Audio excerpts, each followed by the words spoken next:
दोस्तों हमारी आज की मूवी सचमुच बहुत ही ज्यादा मसालेदार और गर्म होने वाली है, जिसे हाथ लगाते ही शायद आपके हाथ जल सकते हैं। I mean full to fill duck है। सो अपनी कमर की पेटियां बांध लो और कानों में हेडफोन लगा लो और चुपचाप कोना पकड़ के बैठ जाओ। So now come to the case. Movie की स्टार्टिंग में हम एक बड़े ही प्यारे कपल को देखते हैं, जिन्होंने अभी अभी एक नया फ्लैट लिया है और उसमें शिफ्ट हुए हैं, जिसमें लड़के का नाम थॉमस और लड़की का नाम पीपा होता है। शाम को ये दोनों लोग अपने घर के अंदर गाना बजा के फुल टू फुल एंजॉय कर रहे होते हैं कि तभी इनकी नजर इनके सामने वाले अपार्टमेंट में इनके नेबर्स पे पड़ती है। वो भी एक कपल होते हैं, मतलब उनके पास कपल होने का परमिट है। आई मीन वो शादीशुदा है, हस्बैंड वाइफ है, जो इस समय फुल टू फुल नए तरीके से डुपचुक करने में लगे हुए हैं, जिसे पीपा बड़े ध्यान से देख रही है। और ये सब देखते हुए उसका भी डुपचुक करने का मन हो जाता है। तो वो काफी सुंदर सी बनके थॉमस के पास पहुंचती है, लेकिन तब तक थॉमस सो चुका होता है। फिर हम पीपा को उसके ऑफिस में देखते हैं, जहाँ पीपा एक आई क्लिनिक में काम किया करती है। फिर शाम को जब पीपा और थॉमस घर पे होते हैं, तो वो देखते हैं कि उनके नेबर के गले में कुछ फंस गया है और उसके वाइफ को इस बारे में कुछ भी नहीं पता। और ये देख ये लोग चिल्ला के उसकी वाइफ को इन्फॉर्म कर रहे होते हैं कि जा अपने हस्बैंड के पास जा, जल्दी जा। पर उन्हें इनकी आवाज नहीं सुनाई देती। और सडनली उसकी वाइफ उसके हस्बैंड को देख लेती है और वो उसके पेट को दबा के उसके मुंह में फंसी हुई चीज को निकाल देती है। फिर अगले दिन पीपा अपने नेबर्स को देखने के लिए एक दूरबीन ले आती है, और जब वो उसके थ्रू उसे देखती है तो उसके घर में उसकी वाइफ की जगह एक मॉडल आई होती है, जिसकी वो आदमी बिना कपड़ों के फोटोग्राफी कर रहा है। और फोटोशूट करने के दौरान ये दोनों लोग फुल टू फुल डुपचुक करते हैं, और ऐसा नजारा देखते हुए इनका भी मूड बन जाता है। तो थॉमस पीपा को घोड़ी बना के पीछे से लग जाता है, और इस पोजीशन को पीपा भी काफी लाइक करती है। फिर अगले दिन पीपा अपने नेबर्स के बारे में अपनी दोस्त को बताती है और बताती है कि काश मैं उनकी आवाज भी सुन पाती तो कितना अच्छा होता। फिर थॉमस की एक फ्रेंड पीपा को बताती है कि थॉमस ने कॉलेज में एक ऐसी डिवाइस बनाई थी जिसके थ्रू हम किसी की भी आवाज सुन सकते हैं। बस फिर क्या था, पीपा घर आके थॉमस से वो डिवाइस बनाने को बोलती है। तो थॉमस बोलता है हमें उनकी आवाज सुनने के लिए हमें उनके घर में एक मेटल पॉइंट रखना होगा। फिर शाम को ये दोनों लोग उनके घर में देखते हैं कि वहाँ एक कॉस्ट्यूम पार्टी चल रही है। तो ये दोनों लोग भी इस मौके का फायदा उठा के उनके घर में जाते हैं, और पार्टी के दौरान चुपचाप से पीपा उनके घर में एक मेटल पॉइंट लगा देती है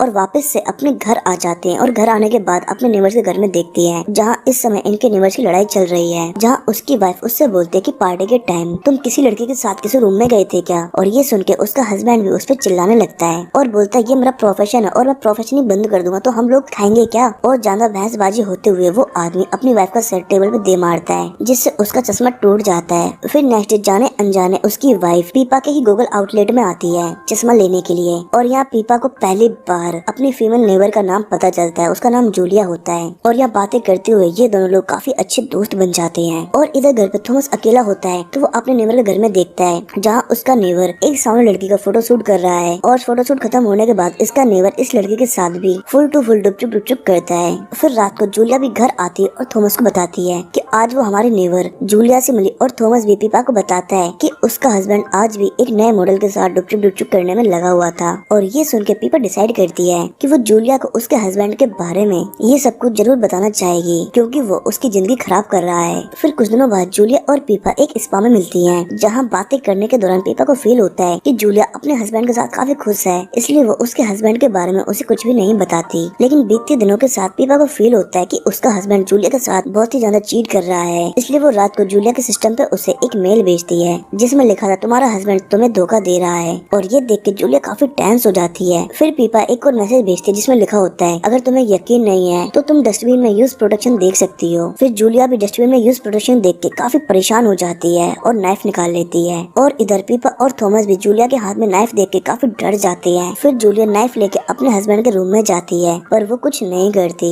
जिसे देख के पीपा और थॉमस की जान में जान आती है। फिर अगले दिन थॉमस पीपा से बोलता है तुम्हें उनकी लाइफ में ज्यादा इंटरफेयर नहीं करना चाहिए, वरना इसका अंजाम उनके साथ साथ हमारे लिए भी बुरा हो सकता है। और थॉमस की बात सुनकर पीपा भी डिसाइड करती है कि वो आज के बाद उनके लाइफ में इंटरफेयर नहीं करेगी। फिर नेक्स्ट सीन में हम देखते हैं कि जूलिया ने खुद को उस नाइफ से मार लिया है, और ये देख के थॉमस पीपा से बोलता है इन सब की जिम्मेदार तुम हो, और इस गिल्ट के साथ मैं तुम्हारे साथ नहीं रह सकता। इसलिए थॉमस उस घर को और पीपा को वहीं छोड़ के चला जाता है। इधर पीपा अपने नेबर को देखती रहती है, जो अब काफी दुखी रहने लगा है। और एक दिन वो अपना गम भुलाने के लिए एक बार में जाता है जहाँ उसके पीछे पीछे पीपा भी जाती है। और यहाँ पीपा पहली बार अपने नेबर से बात करती है और यहाँ हमें उसके नेबर का नाम पता चलता है जिसका नाम टोटी होता है। और यहाँ टोटी पीपा को बताता है, मैं भले ही डुपचुक डुपचुक अलग अलग लड़कियों के साथ किया करता लेकिन प्यार जूलिया से ही करता था। और इस तरह बातें करते हुए टोटी पीपा को अपने घर ले जाता है। और यहाँ टोटी पीपा से बोलता, सचमुच तुम भी बहुत ज्यादा ब्यूटीफुल हो, अगर तुम बुरा ना मानो तो क्या मैं तुम्हारा फोटो शूट कर सकता हूँ? जिसपे पीपा भी हाँ बोल देती है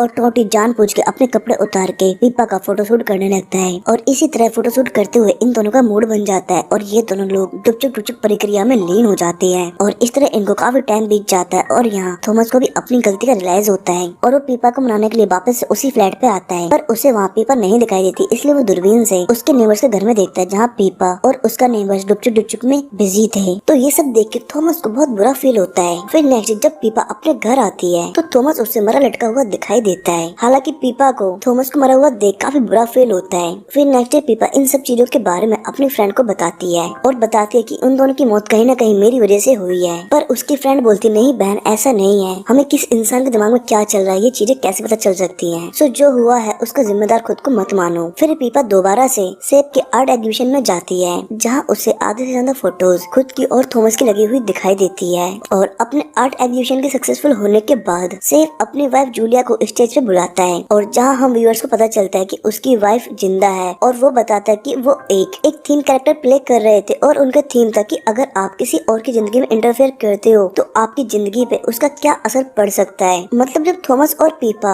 जूलिया और सेफ को देखा करते थे, असल में वो लोग इनको दिखाने के लिए ही वो सारी एक्टिविटी किया करते थे और वो खुद एक हिडन कैमरे से थॉमस और पीपा की सारी एक्टिविटी रिकॉर्ड किया करते थे जो इन बेचारे नादान बच्चों को बिल्कुल पता नहीं था। इवन सेफ ने थॉमस की आत्महत्या वाली फोटो भी लगाई हुई थी। और ये सारी चीजें सुनने और समझने के बाद पीपा को समझ आ गया था कि उसका बहुत बड़े वाला सी कटा है। और यहाँ से निकल के वो सीधा सेफ के घर जाती है जहाँ उसे उनके एक रूम में बहुत सारे कैमरा और फोटोज दिखाई देती हैं जिससे उसकी सारी चीजें क्लियर हो जाती है कि ये सब कुछ प्री प्लान था। फिर हम जूलिया और सेफ का एक इंटरव्यू देखते हैं जहाँ इनसे पूछा जाता है कि थॉमस के आत्महत्या करने के पीछे तुम्हारा भी हाथ है, जिसपे ये दोनों साफ साफ क्लियर कर देते कि हम हमारा काम कर रहे थे, उसने आत्महत्या खुद की है। फिर हमें ये दोनों लोग एक वाइन एंजॉय करते हुए दिखाई देते हैं जिसे इन्हें एक मैगजीन कंपनी ने ऑफर की थी। और इनके ड्रिंक करने के दौरान इन्हें एक फैक्स आता है जिसमें लिखा था, मुझे पता है कि थॉमस ने आत्महत्या नहीं की है, उसे मारा गया है और तुम लोगों ने मारा है। जिसके बाद सेफ जल्दी से दूरबीन के थ्रू पीपा को देखता है और पीपा वहाँ से भागते हुए सीधा अपने ऑफिस आ जाती है जहाँ जूलिया और सेफ भी उसके पीछे पीछे भागते हुए वहाँ तक पहुँच जाते हैं। और वहाँ पहुंचकर सेफ पीपा से पूछता है, क्या तुम ये प्रूव कर सकती हो कि हमने ही थॉमस को मारा है? और इतना बोलते ही सेफ और जूलिया बेहोश हो जाते हैं। और तब हमें पता चलता है कि ये दोनों लोग जो ड्रिंक पी रहे थे वो ड्रिंक किसी मैगजीन कंपनी ने नहीं बल्कि पीपा ने ही भेजी थी बेहोशी की दवाई मिला के। और इनके बेहोश हो जाने के बाद पीपा उन दोनों को अंधा कर देती है ताकि ये दोनों लोग अब किसी और की जिंदगी पे फोटोशूट ना कर सकें। सो दोस्तों देखा ना आपने किसी और की जिंदगी में इंटरफेयर करने का नतीजा कितना बुरा हो सकता है। सो इसलिए खुद पे फोकस करो, आप जो हो जैसे हो सबसे बेस्ट हो। सो इसी लर्निंग वे के साथ हमारी मूवी का एंड होता है। सो थैंक्स फॉर वॉचिंग दोस्तों।